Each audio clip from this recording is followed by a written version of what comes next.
Bata pa lang ako ay alam ko na ang sitwasyon nila mama at papa dahil na din sa madalas nilang pag-aaway kahit nasa harap nila ako. Sa edad ko noon na 8 taon ay sariwa pa sa alaala ko kung paano sila magsakitan na tipong maliit na bagay ay pinag-aawayan nila. Ngunit ilang taon din silang nagsama, subalit hindi na rin kinaya ng panahon dahil tuluyan na rin silang naghiwalay. Mga 11 years old ako noon, kaya naman alam ko ang bawat detalye ng kanilang pinag-aawayan. Kaya naman tumatak sa isip ko na hindi na talaga ako mag-aasawa dahil ayokong magaya kay mama. Dahil sa nakita ko ang paghihirap nito mula sa kamay ni papa. Si papa kasi ay likas na lasinggero at madalas pa na mag-uwi ito ng babae sa bahay. Kaya naman tumanim sa isipan ko na hindi maiwasan na magkaroon ako ng galit. Habang si mama naman ay patuloy noon na nagpapakamartir. Dahil sa takot daw siyang masira ang aming pamilya, kahit na alam ko na noon pa ay wala na ang pamilyang ito. Ngunit isang pangyayari ang naganap sa dalawa na minsang umuwi si papa ng galit at hindi namin alam kung ano ang dahilan. Si mama ang kanya napagbuntungan ng galit.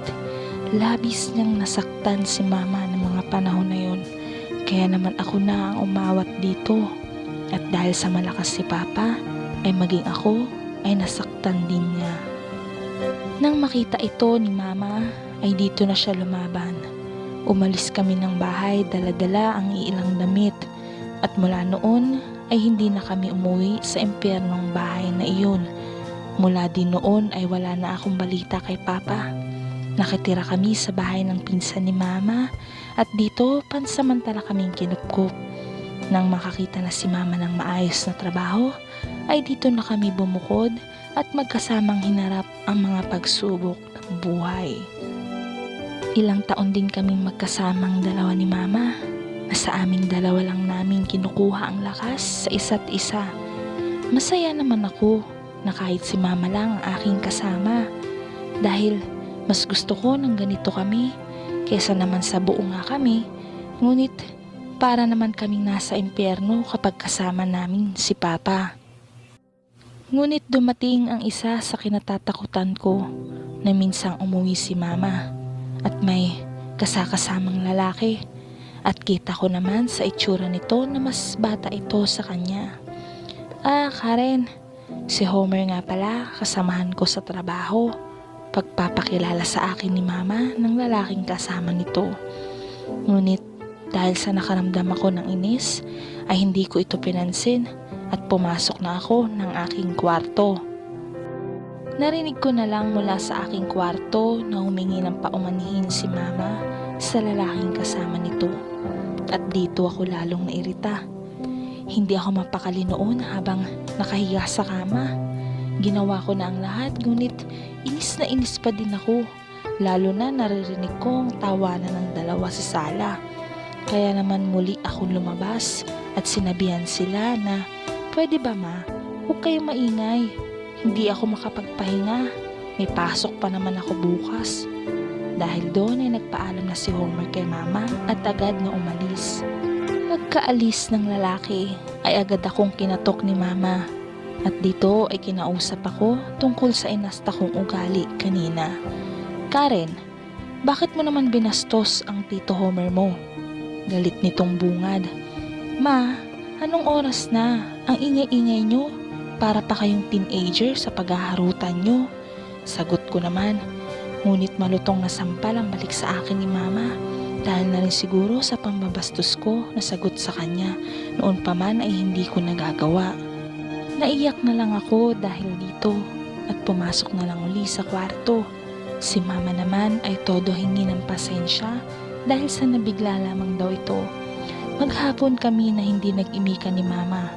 Kinabukasan ay hindi ko na din matiis na hindi siya kausapin dahil kami lang naman talaga ang magkaramay.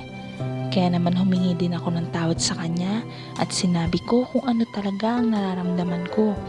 Kaya naman sinabi niya na kung hindi daw ako masaya kung anong meron siya ngayon, ay iiwan na lang niya daw si Homer. Pero naroon pa din na binibida niya ito sa akin upang magustuhan ko din. Para sa kanya, ngunit mariin ko din sinabi na ayoko lang uli na masaktan siya. Pagkatapos ng pag-uusap na yon ay naging okay na uli kami ni Mama at bumalik na ang dati naming pagsasama. Napansin ko din na hindi na nga dinadala si Homer sa bahay. Subalit, kita ko naman ang lungkot niya. Kaya naman muli kong kinausap si Mama na wala akong magagawa kung hindi pumayag na rin sa gusto niya.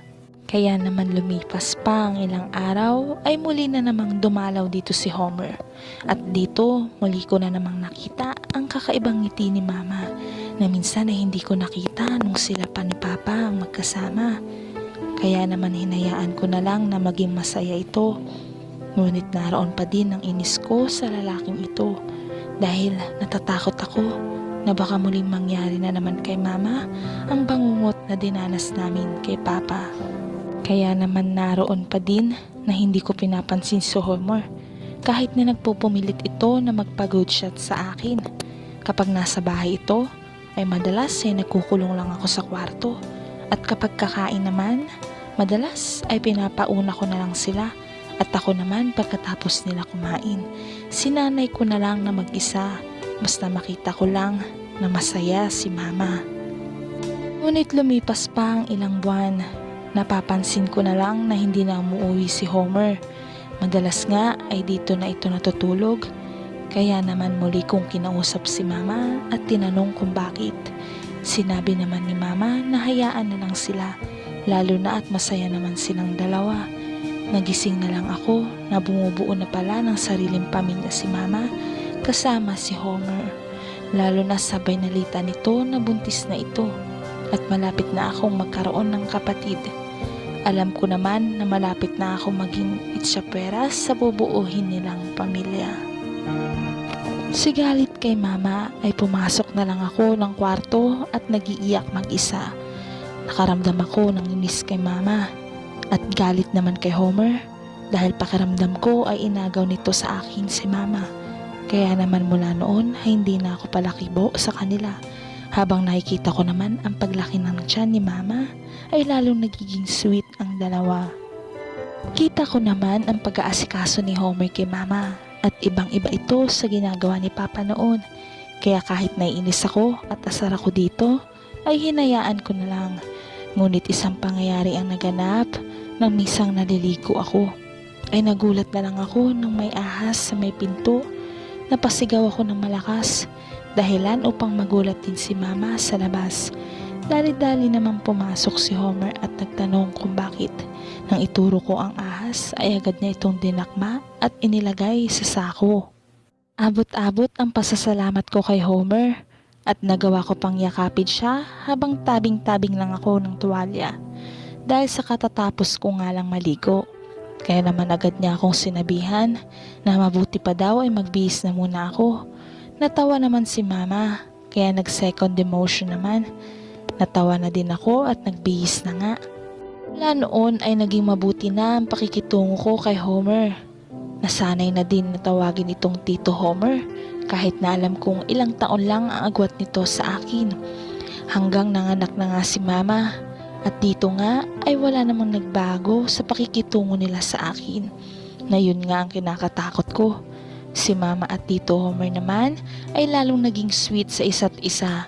At lalo pa silang naging masaya nang magbunga na nga ang kanilang pagmamahalan. Ngayon nga ay nakatapos na ako ng pag-aaral.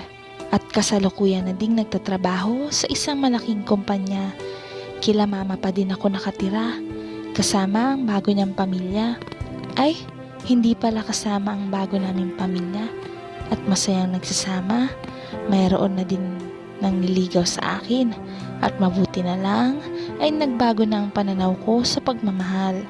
Kaya naman hinahayaan ko na din na makakita ako ng isang Tito Homer.